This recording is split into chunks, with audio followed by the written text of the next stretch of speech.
Bless mega Bible quiz 2026 episode 62 answer revealing വീഡിയോയിലേക്ക് എല്ലാ പ്രിയപ്പെട്ട പ്രേക്ഷകർക്കും സ്വാഗതം. ബൈബിൾ പോർഷൻ ഒരിക്കൽ കൂടെ പറയുന്നു. 1 ശമൂവേൽ 9 മുതൽ 12 വരെയുള്ള അധ്യായങ്ങളും ലൂക്കോസ് 18 അധ്യായത്തിൽ നിന്നുമായിരുന്നു ഇന്നലെ 5 ക്വസ്റ്റ്യൻസ് ചോദിച്ചിട്ടുണ്ടായിരുന്നത്. ആൻസേഴ്സ് റിവീൽ ചെയ്യാണ് കേട്ടോ. ആദ്യത്തെ ക്വസ്റ്റ്യൻ ഇതായിരുന്നു. 3 അക്ഷരമുള്ള ഒരു പദത്തിന്റെ അവസാനത്തെ 2 അക്ഷരം ചേർത്ത് വായിക്കുമ്പോൾ നക്ഷത്രം എന്നർത്ഥം. ഏതാണ് ആ 3 അക്ഷര വാക്ക് എന്നുള്ളതായിരുന്നു.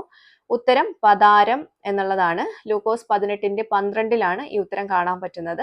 ഇതിൽ താരം എന്നുള്ളതാണ് നക്ഷത്രം. ഓക്കെ, രണ്ടാമത്തെ ക്വസ്റ്റ്യൻ ഇതായിരുന്നു. പാഠഭാഗത്തിലെ ഒരു വാക്യത്തിൽ 5 ചോദ്യങ്ങളുണ്ട്. വാക്യം ഏത് എന്നുള്ളതായിരുന്നു. ഉത്തരം 1 ശമൂവേൽ 12:3 ആണ് കേട്ടോ. മൂന്നാമത്തെ ചോദ്യം. 3 അക്ഷരമുള്ള ഒരു ദേശത്തിന്റെ ആദ്യത്തെയും അവസാനത്തെയും അക്ഷരം ഒരുപോലെ. ദേശം ഏത്? ഇതായിരുന്നു ചോദ്യം.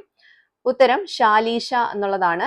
1 ശമൂവേൽ 9:4 ഈ ഉത്തരം നമുക്ക് കാണാൻ പറ്റുന്നത്. ഒരുപോലെയുള്ള അക്ഷരം എന്നതിൽ പറഞ്ഞിരിക്കുന്നത് ഷായാണ് കേട്ടോ.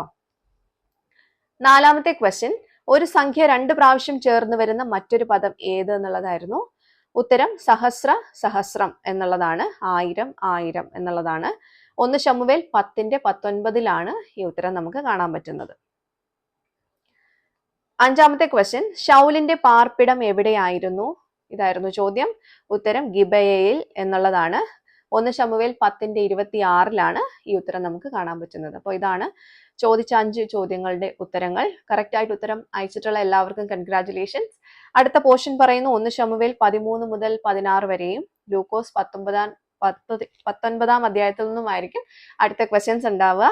എല്ലാവരും വായിച്ച് റെഡി ആയിക്കോളൂ. അടുത്ത ക്വസ്റ്റ്യൻസുമായിട്ട് നമുക്ക് വീണ്ടും കാണാം. Till then, it's me, Angel, signing off. Bye and take care.